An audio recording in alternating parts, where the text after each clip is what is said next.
Hello, this is Sean from Time and Talk. Today I wanted to do a collection review of my collection. I thought it was time. It's about a year since I've done the last one, and I just thought that I find it interesting to discuss how I build a collection and how I pair the watches together, if you like.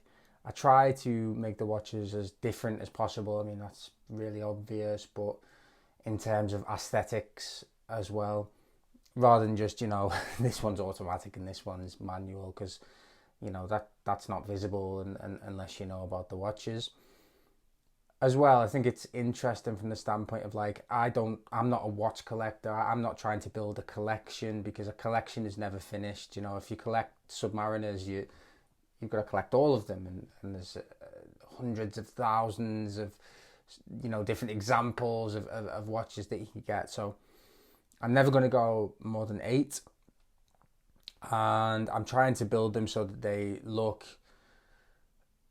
appropriate with different outfits and things like that. So the point is that they're very, very different, hopefully.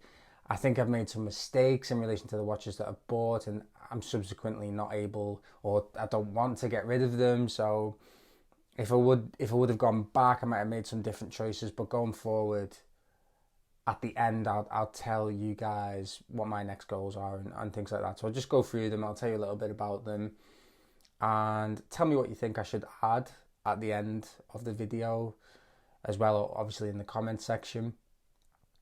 And my next purchase is almost certainly going to be some sort of dressy watch in some way. So I figured something dressy, or in quotation marks, flashy. Something maybe in a precious metal, in a two-tone with the Jubilee bracelet. Something that's got a little bit of pizzazz to it. But I'll start. So in no particular order, these are my current watches, and one of them is not as such part of the collection, but it's just in the watch box because that's a place to put it. So I'll start with that. It's not even on. It's got no battery. And this is a Garmin Forerunner, no, a Vivo Active 4S. And it comes in 2 sizes, and the S stands for small. And I bought this because I like running, and I wanted a smartwatch that could do all the exercise stuff, track your distance and things like that, and your heart rate. But I also wanted it to be able to play music, because nowadays, if you've got your phone with you, phones weigh a ton, and phones are massive nowadays. So it was basically a choice between this and an Apple Watch, a Series 3, because you can buy them at quite a reasonable price. And again, they've made the size of the Apple Watch bigger, so I like the smaller sizes. And I bought this because it was rather glamorously available on QVC with 3 easy payments, which meant that it turned out cheaper and things like that. I made a video on this, a review. I actually can't recommend this watch as a sports watch, because it's got loads of things that I don't like about it. But I bought this one rather than an Apple Watch, and I'm going to keep it because it works okay. You can interchange the straps and things like that. But I never wear this unless I'm exercising.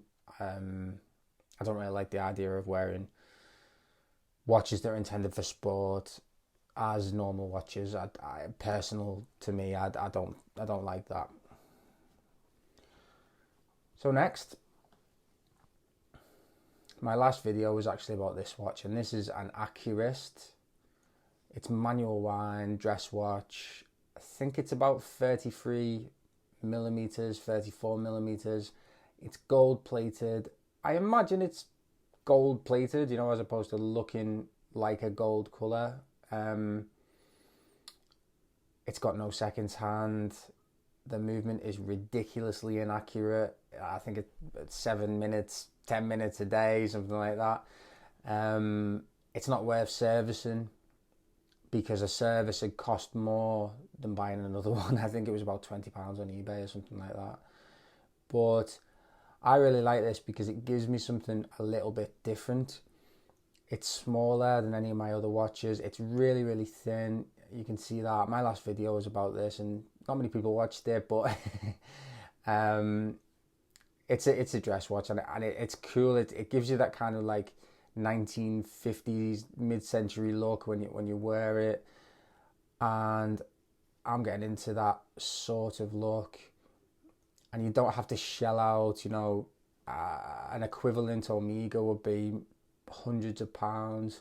This was about £20. Put a half decent strap on it, and it looks pretty good. It's got an inscription on the back. I'll show you if you didn't watch the last video. And this was given as a presentation watch to a guy in the 1960s and 1968. That's focusing. So I think it's cool. My dressy piece will probably replace this in time, but I think it's cool to wear when you want something a little bit more dressy, a little bit different.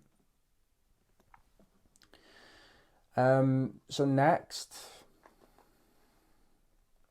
is one take this. How much of a pro am I?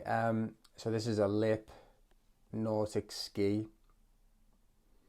So Lip is a French company, and the Nautic ski was released in the 60s. It's a compressor diver, and rather than the bezel, it's got the internal bezel which you rotate through a crown. To be honest, I prefer the external bezel for practicality and just to mess around with. It doesn't feel as secure, this system. But the first time I saw this, I just thought it was so cool. Really kind of 60s look. And it's 38 millimeters, so it wears really well on my 6¼ inch wrist. Comes in a few different colours. It comes with two straps, a rubber strap, which is actually quite stiff and uncomfortable, but this leather one's okay. I think it's a cool watch. It's too thick for the size of it. It's quite a niche-y watch, this as well. You don't really see that many of them. You don't really hear about people going on about them that much. But I'm a Francophile, so I quite like French products, and it's quite nice for me to have something a little bit different. And I kind of like that vintage vibe.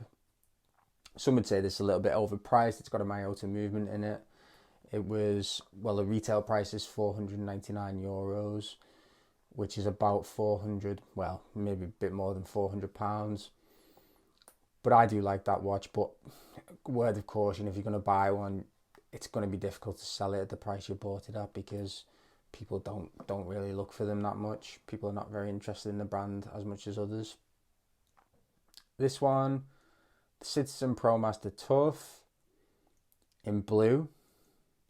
It's also a black version. I prefer the blue. Too many black watches.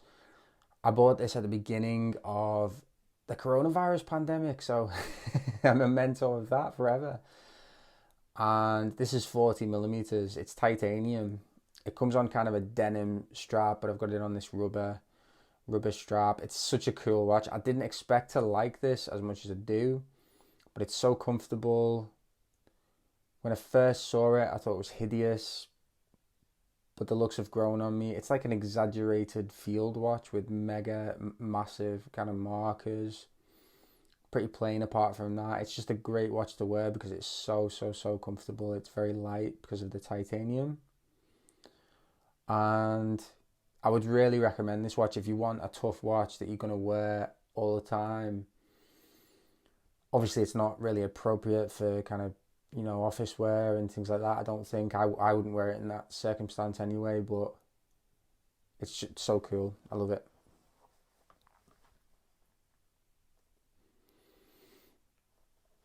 And that's another thing about watch collecting.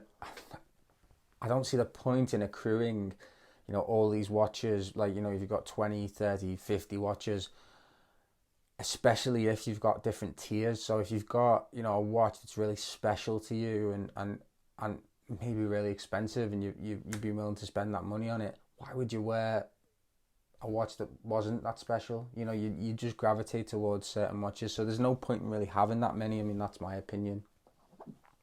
Next watch is a staple in many people's collections, but it's the G-Shock 5600. I bought this because just to see what it was like, really. I mean, I've had a full metal G-Shock, and it's obviously the same design, but this is just a resin case, and I think it was about £50 on eBay. Absolute icon, first introduced in 1983, and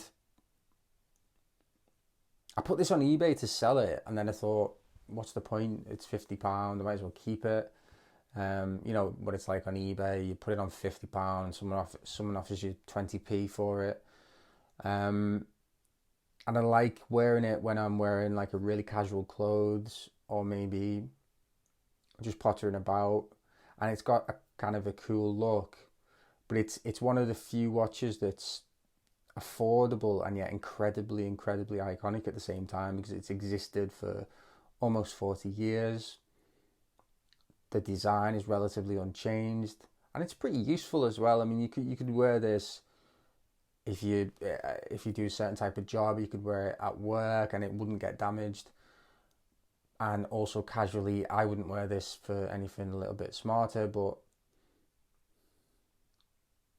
you can really see why people love this watch and why it's so iconic, because there's nothing really that competes with this at the price range and the level of history that it has. Cool. And the next one is probably the only watch that holds any kind of sentimental value, I guess. I wasn't lucky enough to have inherited any watches or anything like that. So this watch, my wife bought it for me just before we got married, and I chose this. This was in about 2015, 2016, and I chose this before I really knew anything about watches, just purely because I like the look of it, and I think I made a pretty good choice, really. It's got an ETA movement in it. It's an auto. It's got quite classic looks. It's 39mm, day and a date. It came on a bracelet, but I've got it on this leather strap. And I always say when I make a video about this watch that it's probably the watch that suits me most out of the watches that I have, I think. Because like I said, the decision making was kind of a pure decision, just based on, you know, I like this watch, I want this watch. And once you get into watches a little bit more, I think you make decisions that are muddied by what you think other people will think, or about the movement and things like that, which that's all well and good, but I think something's gone missing in that sense, if I'm making sense there. Next one, into the more, I guess, high end of the collection, and this is a Speedmaster First Omega in Space.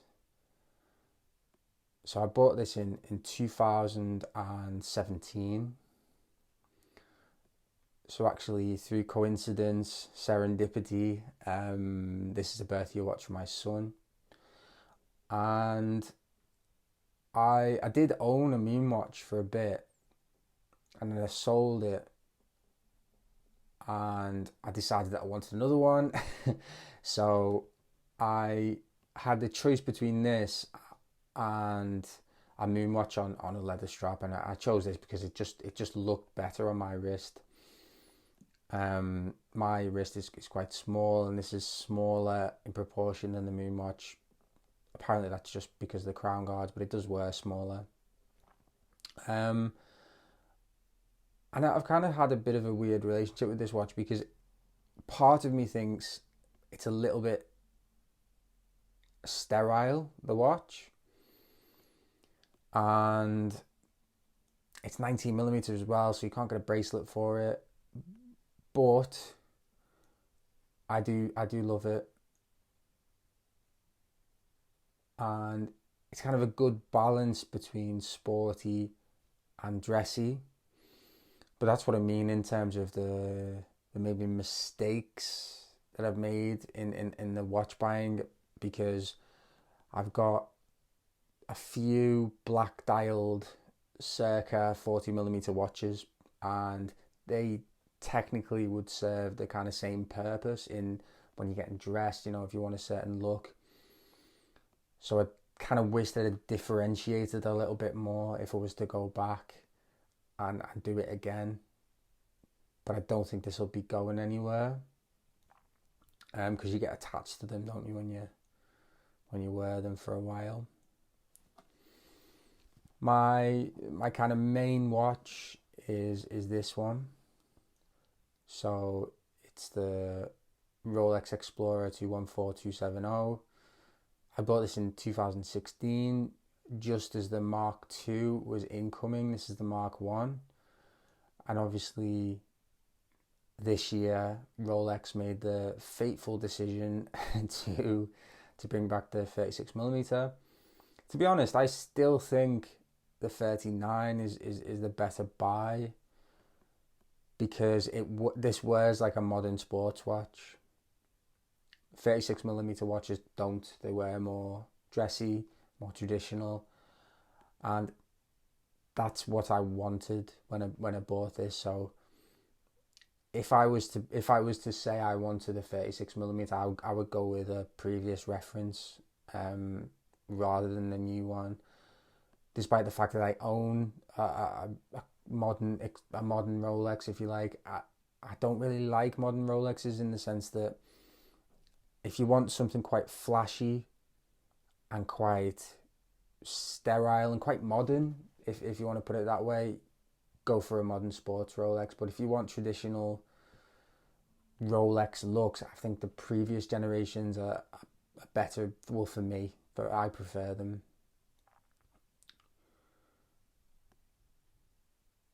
So I do really like this watch, and I've worn it to death, and it shows its age a little. Obviously, in no way it's not damaged or anything. It's just got scratches. I've had it for 5 years now. It'll be 5 years around about exactly now.